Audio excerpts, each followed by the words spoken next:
குறிப்பாக இந்த குத்புதீன் ஐபக் வந்து லாகூரில் ஒரு போலோ விளையாடு சமயத்தில் இறந்து போனார். குதிரையில் எசகு பசகாக விழுந்து இறந்து போனார் அப்படின்னு சொல்லியிருந்தோம்.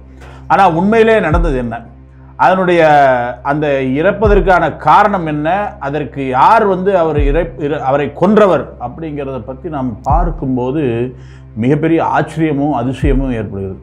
பொதுவாக நம்ம வரலாற்றில் நம்ம பார்த்துருப்போம், நிறைய போர் வீரர்களுக்கு உயிருக்கு உயிராக துணையாக இருப்பது யாருன்னு சொல்லிட்டு சொன்னால் அவருடைய படை குதிரைகள், அவர் வைத்திருக்கக்கூடிய குதிரை.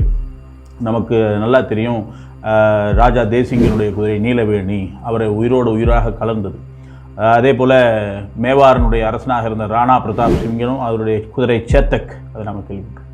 அப்படி ஒரு குதிரையினுடைய வரலாறு தான் இன்றைக்கு நம்ம இந்த போலோ விளையாட்டில் எசகபசகா இறந்து போன அந்த அடிமைகளினுடைய ராஜ்யத்தை துவக்கி வைத்த குத்புதீன் ஐபக்கினுடைய வரலாற்றிலும் காணப்படுகிறது. அந்த குதிரைக்கு பேர் ஷுப்ரக்.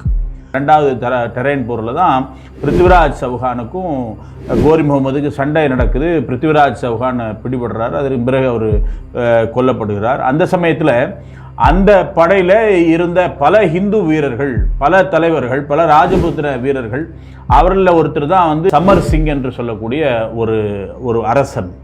அந்த போரில் சமர் சிங்கும் அவருடைய மகனான கல்யாண் ராய் என்று சொல்லக்கூடிய இளைஞனும் 2 பேருமே இந்த பிருத்திவிராஜ் சௌஹானோட சேர்ந்து இந்த செகண்ட் பேட்டில் ஆஃப் டெரைனில் சண்டை போடுறாங்க. பிருத்திவிராஜோட சேர்ந்து பிருத்திவிராஜ் சௌஹான் இறந்து போயிடுறாரு, இந்த 2 பேரும் இறந்து போயிடுறாங்க. அதுதான் சமர் சிங்கினுடைய 2வது மனைவி கூர்மாதேவி என்று சொல்லக்கூடிய குத்புதீன் ஐபக். அவனை கொல்ல வேண்டும் என்று முடிவெடுத்து 9 அரசர்களும் கூர்மாதேவியும் 11 தளபதிகளும் கொண்ட ஒரு படையானது பெரிய தாக்குதலை தில்லி மேலே நடத்துகிறது. அந்த போரில் அந்த பிடித்திருக்கக்கூடிய சேனத்தை விட்டு கீழே விழக்கூடிய அளவுக்கு காயத்தை கூர்மாதேவி குத்புதீன் ஐபக்கில் ஏற்படும். கிட்டத்தட்ட எல்லாம் ஓடி போடுறாங்க. ராணி கூர்மாதேவி என்ன நினச்சிடுறாங்க, சரி முடிஞ்சாச்சு கதை, அடிமையோட வாழ்க்கை இதோட முடிஞ்சது அப்படின்னு நினைக்கக்கூடிய சமயத்தில், ஆனால் அதுக்கப்புறம் தான் தெரியுது அந்த குத்புதீன் ஐபக் சாகலைன்னு சொல்லிட்டு. அதன் பிறகு தான் 1195-96 அந்த காலகட்டத்தில் தான் அவனோட கீழே இருந்த குத்புதீன் ஐபக்கு கீழே இருந்த அவனுடைய தளபதி பக்தியார் கில்ஜியோடு சேர்ந்து வங்கம் இந்த மாதிரியான விஷயங்கள்லாம் கொண்டு வரான். கூர்மாதேவியினுடைய அந்த மகன் கருணா சிங் 13 வயதை அடைகிறான். அதன் பிறகு ஆட்சி பொறுப்பை ஏற்கிறான். கொஞ்சம் கொஞ்சமாக வளர்ந்து வரக்கூடிய காலத்தில் ஒரு போர் திட்டமிட்டே அந்த குத்புதீன் ஐபக் வந்து போர் புரிகிறான்.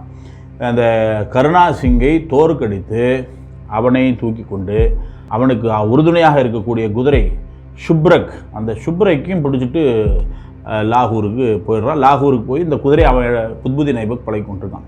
அங்கே லாகூரில் போய் எல்லார் முன்னாடியும் இந்த கருணா சிங்கை கொல்ல வேண்டும் என்று திட்டமிடுகிறான். தலையை வெட்டி துண்டாடணும், அந்த தலையை வெட்டி துண்டாடி விளையாடுறது தான் போலோ விளையாட்டு. போல அப்படி ஒரு தலையை வெட்ட வேண்டும் என்று தீர்மானித்து அந்த இடத்துக்கு, அந்த மைதானத்துக்கு குத்புதீன் ஐபக் அந்த ஷுப்ரக் என்று சொல்லக்கூடிய அந்த குதிரை மேலே வருகிறான்.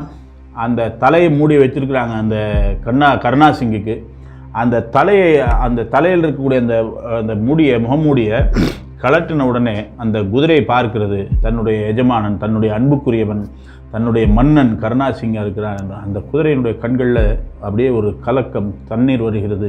இதை பார்த்த உடனே அதாவது அதை அடக்க முடியாத அளவுக்கு கோபம் கொண்டு தன் மேலே இருக்கக்கூடிய அந்த குத்புதீன் ஐபக்கை தள்ளி நேராக அவனுடைய நெஞ்சிலையும் தலையிலையும் 12 முறை 13 முறை தன்னுடைய பலமிக்க கால்கள்னால குழம்புகள்னால போட்டு அடித்து அவனை கொன்று விடுகிறது குத்புதீன் ஐபக்கை. குத்புதீன் ஐபக்கை கொல்றது மட்டும் இல்லை, தன்னுடைய மன்னனான அந்த கருணா சிங்கையும் சுமந்து கொண்டு இரவு பகல் பாராமல் தொடர்ந்து ஓடி அந்த மேவார் பகுதிக்கு வந்து, அஜ்மீர் என்று சொல்லக்கூடிய அந்த பகுதிக்கு வந்த பிறகு அந்த குதிரை நிற்கிறது.